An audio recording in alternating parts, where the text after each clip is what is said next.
Back home! Back home!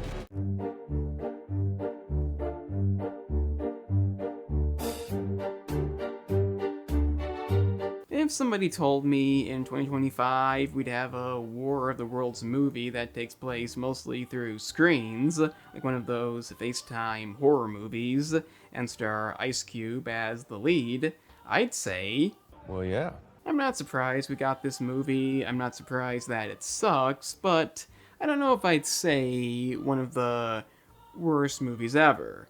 0% positive rating, maybe. But like I've said many times, I've seen way worse. Don't get me wrong, it's bad, it's beyond ill-advised. A FaceTime War of the Worlds movie with excessive Amazon product placement. I could literally end it there. Cringeworthy dialogue, plot elements that make no sense, and a failed attempt to tackle the issue of government overreach. Keep in mind, this was at one time a radio broadcast that was mistaken for reality. How far we've come. But despite the different setting for a sci-fi movie, we still get the father, daughter, and son dead wife cliches. You know them. Nobody gets along for a plethora of stupid reasons, because they literally don't believe a family can exist in a movie and not argue throughout half of it. Or be a single parent. Yeah, the Tom Cruise version had that too, it's not a new cliche, but despite the ending, I really enjoyed that movie for its authenticity. Iconic moments, unique visuals, not screen life. And given how that movie was paced, following our leads throughout most of it, focusing more on them than what's even going on, I really don't mind the ending. Aliens simply realizing they can't exist on Earth and dying off does fit the movie's tone, and unlike Signs, it's not an obvious weakness that's clearly visible from space. But the new movie offers none of that.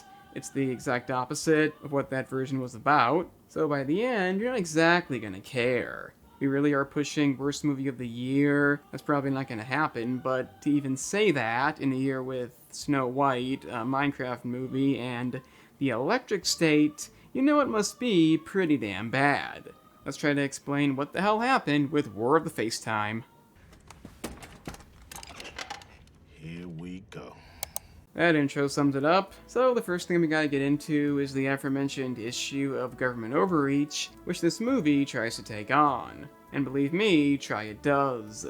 Ice Cube plays Will Radford, a surveillance and threat assessment expert for the Department of Homeland Security. But in the end, all we really get is an overly convoluted system when he can literally spy on anybody, anywhere he chooses, while justifying overusing it. I know people would rather have someone watch them than blow them up. That's the choice? Give up our privacy or death? Yeah. You haven't had any protein this week. How do you know? Let's just say me and your fridge is pretty tight. You hacked my fridge? Yeah, these movies have always had messages, subtle messages, but that's completely gone here. The opportunity is wasted because the system shown to us is ridiculous. So if you're one of those people who love government, I don't think this movie's gonna change your mind.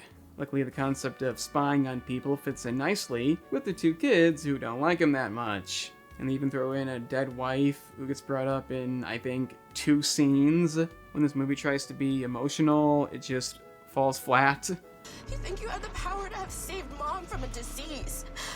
You think you have the power to make me happy? It doesn't help that they're obvious fake-outs. I mean, what do you expect? But Ice Cube's acting leaves a lot to be desired. The emotional stuff is a complete joke, and even when he's trying to be, I don't know, serious, witty, whatever you want to call this, you don't get the idea that he's really into it. Nope, I watch people, not weather.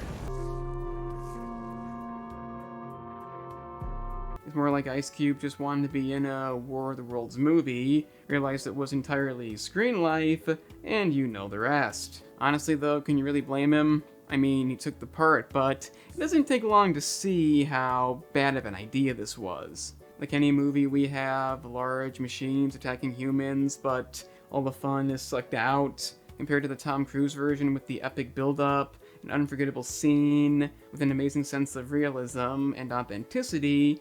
This is Ice Cube trying to find a hacker known as the Disruptor, only to be disrupted by the destruction, and somehow I get the feeling the hacker is actually good, and the white guy we keep seeing isn't. Shocking. Again, do we really want a disaster movie on fucking FaceTime? Because I'll tell you, they really seem to think we do. Using stuff like drones and various features to get stuff done, that's one thing. There's some creativity occasionally, but even that gets tiring to the point of being pace-breaking. You know, this movie had a pace. Directing his son when he can't see him, at one point having to find a password, again, just stalling shit. I get what they're trying to do, but when the entire movie is on a fucking screen, you tend to get sick of it. Anyway, like any movie dad would, he proceeds to ignore his son. By that I mean refuse to hear anything, because to have a healthy message, our lead has to be ignorant. This is the way. I gotta say, I find the do not go outside warning pretty funny, because we'd all like that. And this theme is continued when his pregnant daughter is severely injured and he tries to leave the building. 2 times. But he can't because lockdown or something, and damn it, we're not gonna abandon the setting now. The scene is ruined too by using a heart monitor, ensuring it'll be fine. We already know it's fine, but it's so anti-suspense. And then she's continuously reminding us about how bad it hurts. He tries to have a discussion. I don't blame you for not wanting me at your shower.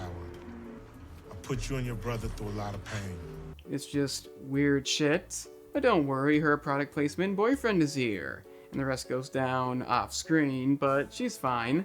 Really, they send a thing later saying it's fine. We last see him taping up the injury, potentially the wrong way, and this is where it picks up. Do you think the history of cinema is screen time? Because personally, I'm still very baffled by this movie existing. I know horror movies have done this, the whole FaceTime thing, taking the minimalist approach, but that's a completely different thing. This is an alien sci-fi disaster movie that has several adaptations already, one with Tom Cruise. It even had a few deep moments, like having to let his son go, thinking he may never see him again, but inevitably having to accept it. This one has 2 fake-outs, 2 very obvious fake-outs. A dead wife who barely gets mentioned, does not invoke any emotion, so you have to ask, why even watch this? If I want to see a War of the Worlds movie, what is the point of watching the Ice Cube version? I don't know. I know some people say it's just an Amazon Prime movie, it's not theatrical, and if that's your reasoning, then well, that's your reasoning. Not that too many people want to defend this. Overly hating on something does seem to have fallen out of popularity, but in some cases, it's all you can do. Well, that and hitting the like button, as in even putting this video together, was challenging, and not a lot happens in this movie, so it would be highly appreciated, as would subscribing. And if you enjoy this. The gaming channel is down there too, it's got the same content with games, there's a link in the description. I'm actually dead serious, the movie is so uneventful, it relies on screen time features to pad out the relatively short runtime. Thankfully. But we eventually reach exposition time to explain what the aliens are doing, concentrating around data centers, dispensing smaller insect creatures to harvest data. That's a new thing. Makes the plot relatively obvious. He even says the movie. I see no other option to initiate this War of the Worlds to save us all. So multiple countries team up, they inevitably succeed, but then fail. I cannot take FaceTime War seriously. But what I can take seriously is him continuing to ignore his son, because the stupidity is kinda funny. Him being so dead set on ignoring him is hilarious, despite him just wanting to explain his theory. Because that way, when he sees the truth, it'll be all the more meaningful. If you haven't guessed yet, his son ends up being the hacker. His name is Dave, by the way. I probably would have guessed that if I remotely cared. And his reaction is the funniest thing in the movie. It's you! It's you! Yeah. How could you, Yeah. man? How could you? My own son is hacking the government. It's so I don't give a shit about the role I'm playing, it's amazing. What makes it so good is that he proceeds to not agree with him until a minute later, in which he does. Yeah, he shows him stuff to get the plot moving, like what they're doing, but it's still really fucking funny. Anyway, the white guy I mentioned is bad, aliens are invading because they let it happen, being able to spy on people is more important. That's about the face of it. Evil, white, corporate guy justifies it. I am dead fucking serious. And all I can figure is Richley and Ice Cube actually like government overreach, and they're secretly trying to benefit it by giving its predecessor a bad message. The only way it makes sense. Anyway, Dave and his team of hacker friends with pop culture names have some plan to stop this, but that fails and they all die. Dave doesn't die due to not being in his house, that's the fake out I mentioned. But now the military plans to bomb the headquarters, where Goliath is held, that's what it's called. Luckily they have their own plan to shut the thing down, in the form of Amazon product placement. And you know what, this movie may be, terrible, but this may be one of the funniest examples of in-your-face product placement. The details don't matter. The point is, he needs a thumb drive, and after, yes, buying it on Amazon, flying it there using Amazon Prime Air, while it's clearly visible in the top left corner, it's so fucking in your face, you can't help but laugh at it. They even crashed the drone right next to a homeless guy, which apparently picking it up will fix it. And upon realizing he probably has a phone, they, I shit you not, give him a $10,000 Amazon gift card to put the thing right side up. I swear if it wasn't an hour and 15 minutes of bullshit to get there, it'd be worth it. It'd be worth it.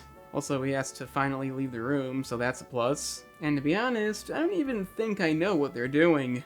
They explained it before the drone section, so at that point I was kind of dead inside. I could watch the end again, but I heard somebody say it's not explained that good. And at the risk of wasting my time for nothing on this movie, it can't be that important. By the way, here's somebody who's gunning for an Oscar. I love you guys!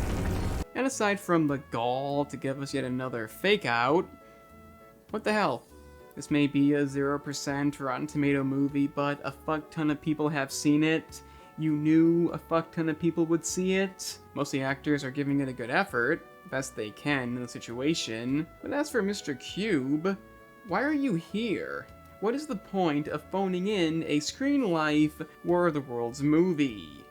Who benefits from that? I don't know. As you may have guessed, happy ending, aliens defeated, nobody dies, who we know, corrupt government guy is arrested, really becoming too sci-fi there, and in the end, Will says he's gonna be watching. I don't understand. I'm done watching us. From now on, I'm watching you guys. Which would be a cool note to end on, but it's War of the Worlds FaceTime. I'm not gonna act like I have something new or intelligent to say. It's a really bad movie. I'm sure it's been said to death already. I don't know if I'd say worst movie of the decade. I've seen way worse things this year. I've seen comparable things. And I won't deny the excessive product placement becomes so stupid, it's somewhat entertaining. What I'm trying to say is it eventually hits so bad it's good, but that's only about the last 15 minutes. Aside from that, it's a sci-fi movie, which you spend most of it looking at a screen, and that just does not fit with this kind of film. That said, I'm not really a fan of that kind of thing at all. I don't even like found footage movies, so maybe I can't speak for that. But I know it's not fitting too well here. Aside from that, the plot makes no sense, the dialogue throughout is really bad. It relies on overused cliches, 3-4 fake outs if you count the doctor friend, I think. And of course, Ice Cube's I don't give a shit performance. I guess what I'm trying to say is don't bother. Nobody else needs to see this. It's not so bad you have to see it just to know how bad it is. It's bad in a boring way. You'll just want it to end. I wasn't even gonna cover it, the reaction was so intense I felt the need to, but overall, it's just another bad idea for an adaptation nobody really needed. I'm the Analyst, and remember kids, don't forget to like the video down below, and subscribe down below, and hit the bell down below to get notified for new videos. And check out the gaming channel, it has a link, it's down below there too, as is subscribing. It's all in the description. Right down there. Down there. It's free.